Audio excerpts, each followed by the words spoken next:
Track wrestling with 2018 world champion J'den Cox. Got to remember the bronze medals too. Bronze in 2016, bronze in 2017. How are you feeling going into the 2019 world championships right now? I feel great. I feel wonderful. First day of camp was always good. The times have changed a little bit for how we normally do camp, so a little adjustment with that. But everyone's here ready to get to work. We're looking forward to making Kazakhstan as fun as it can be. What's it feel like to grow in this kind of way? We talk about your upside. You won the world championships, but KJ keeps saying you can get better. How much better can you get?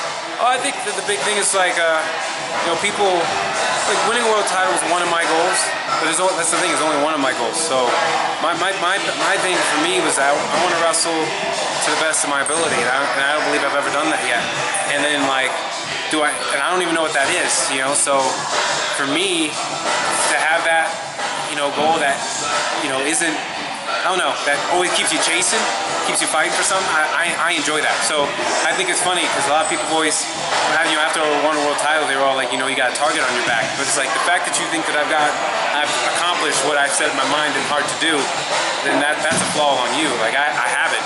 I haven't accomplished the goal that I've set forth for myself, and that's to wrestle to the point where I can't do any better, or to wrestle to the point where I've wrestled to my full potential, and I haven't. So that gives me something every day to go into the weight room, wrestling room, training room, any room I'm in, and give it my best to get to where I want to be.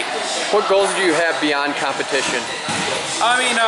Beyond competition, I want to teach. I know that's one thing. I want to teach people creative writing. That's a big thing for me. I want to create connections with people. I want to show people how to be people again, how to be respectful, how to be loving, caring, how to be thoughtful. Those are just things that I want to do for the world. But I also believe that I want that to carry on to the next generation, and I believe writing is an avenue of ways which we can do that.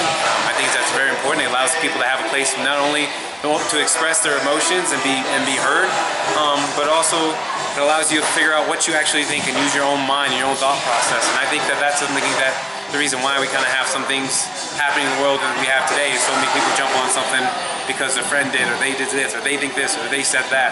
So I think in today's era, we need to teach people to be more individualized so that we can make more informed decisions about who we want to be, how we want to be, and how we want to treat people, and how we want to carry on for generations to come. How do you teach people to do that? Oh, I think a big thing is if you think about it, everyone's born into a system where they're told how to be. You're told what to wear, what's cool, what's not, how you want trends, all this stuff, blah, blah, blah. And I think that's why I wanted to do writing, because I think that's a way where it's just I can take you away and don't give me an answer of what your parents say or what this person says or what that person. I want what you say, and then you can really you can reread it, you can go back to it, you can look at it, and you can tell is that really a good idea? Is that really what I believe? In my heart of hearts, I really feel like there's some truths that comes out whenever you actually have to sit down and really process yourself. And it's funny because what I really want is we tell kids all the time, be yourself, but how can you tell them to be something that they never really got to experience? So I really want to help guide that out. So that's why I chose creative writing, because I think that's a way to help people with this new avenue and of figuring out who they are and how they want to carry themselves for the rest of their life. After Beat the Streets, you said you're the most underrated wrestler of all time from the United States. Do you feel like you're getting your recognition yet? Honestly, to me right now, I should say, it doesn't really matter, because I got bigger things on my mind and I got more things I got to accomplish.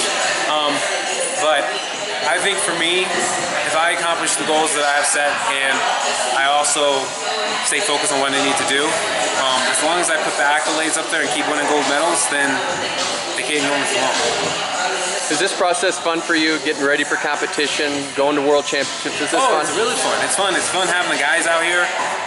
It's fun, being able to go. I don't know. I enjoy the moments I enjoy, especially through training, aren't only whenever when we're beating the crud out of each other, but when we're going through drill and we stop and we're asking questions and we're building what do you think here? How would you fit into this position?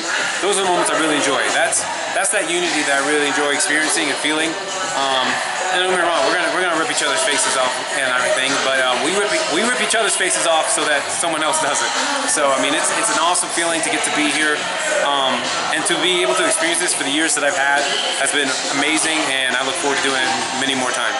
So you're talking with Kyle Dake over there. You guys were getting a massage, kind of getting the recovery in. What's your relationship like with him? Well, I mean, I think it's a lot better than it was before, you know. And I think we're just two competitive guys who have goals and have an ambition to be the best. And so when you have that, it can be, I don't know, it can either grow you or it can kind of explode. And I think before, like, we just didn't know each other. We didn't check each other out. We just didn't hang. So, but now I think it's getting a little better. I've gotten to roll with him more. We've gotten to talk more. You know, he's actually really interesting, really interesting person to talk to. So I think now it's better than definitely better than it was. And I think that's also the growth and maturity of us. Being able to not only be these ultra competitive guys, but also helping each other grow, and you know, it's kind of letting go of the past. Like, the past is the past. We're here now. We got other goals set in front of us, so let's do this. So, was it not good before? I don't want to say it's not good. It just wasn't there. It just wasn't existing. So, and I think that might, you know, obviously 2016 wasn't really around. I mean, he had to go through some surgery, so we didn't train together that much. And in 2017, we just didn't face off against each other. And, you know, and I guess, you know, as time went on, we just hung out more and more and more. I mean, when you're around someone so often, you start to build a relationship. You should start to build a relationship. It just takes time, but yeah, it wasn't bad at all. It just, like I said, it just wasn't existent, I guess. Who are the 2 or 3 guys you have the best relationship with as far as the national team? As far as the national team, it can be more than just the world team, right? Right. Cool. So I can say I have a better relationship with Ivan Gatson, Kyle Snyder, and it's a hard one. I got a lot of people that I actually have a good relationship. Tyler Graff is good, Pat Downey's good, Gilman's good. I got a lot of people. Like, Jordan's good. Like, I'm cool. Pretty much cool with whoever comes in the room. So. As far as your belt, you mentioned that you weren't going to let go of that belt. You had it through security last year after you won. You still hanging on to that thing? You wearing it around a little bit? No, man, it's in my basement. It is? It's in my basement on my desk. You know, I see it sometimes, but for the most part, I remember after I won a world title, JB came to me and he's like, "You're a world champ," and I was like, "Nope. I was a world champ 5 minutes ago when I was on top of the podium. I'm done. That's it." And he got mad at me because he's like, "You got to enjoy it." I'm like, "No, I did enjoy it. I enjoyed it while I was there." You know, so that's kind of the mindset I've had for a while. It's just like, I'm not a world champ no more. I was a world champ on that day when I stood on top of that podium, and as soon as I stepped off, you know, I enjoyed it for a little bit, and it's no longer that. I'm trying to get back on top of there. So, you know, I don't have a belt. I don't have a belt. So that's the way I see it. All the best in 2019. Thank you.